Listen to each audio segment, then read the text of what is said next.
PCBL chemical limited carbon black దిగ్గజం ఇప్పుడు vision 2030తో revenue double, EBITA triple, PAT 5 పెంచాలని లక్ష్యం పెట్టుకుంది.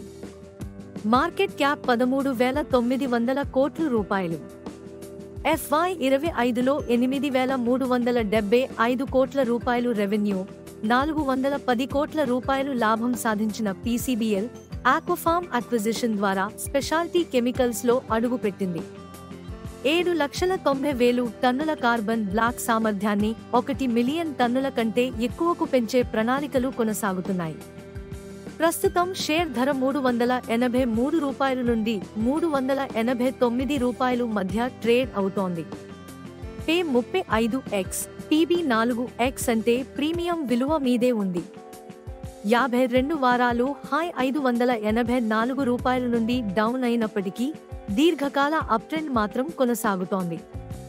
రివార్డ్స్ విజన్ 2030 విజయవంతమైతే రెవెన్యూ లాభాల వృద్ధితో లాంగ్ టర్మ్ కంపౌండింగ్ మల్టిబ్యాగర్ అవ్వడానికి అవకాశం ఉంది.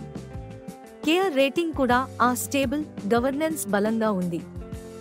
రిస్క్స్ కానీ లాభాలు Q1లో -6% YoY తగ్గాయి మరియు స్టాక్ ఇంట్రిన్సిక్ వాల్యూ కన్నా 175% ఎక్కువ మీద ట్రేడ్ అవుతోంది. అంటే వాల్యుయేషన్ రిస్క్ స్పష్టంగా ఉంది. అందువల్ల పీసీబీఎల్ కెమికల్ దీర్ఘకాల దృష్టిలో మల్టిబ్యాగర్ పొటెన్షియల్ ఉన్న ప్రస్తుత ఎంట్రీ పాయింట్ జాగ్రత్తగా చూడాలి. మీ అభిప్రాయం ఏమిటి? బై చేయాలా, వెయిట్ చేయాలా? ఇది మీ స్టాక్ మార్కెట్ విస్పరర్స్ వాస్తవ ఆధారిత మార్కెట్ అప్డేట్స్ ను ఎప్పటికప్పుడు మీ ముందుకు తీసుకువచ్చే ఛానల్.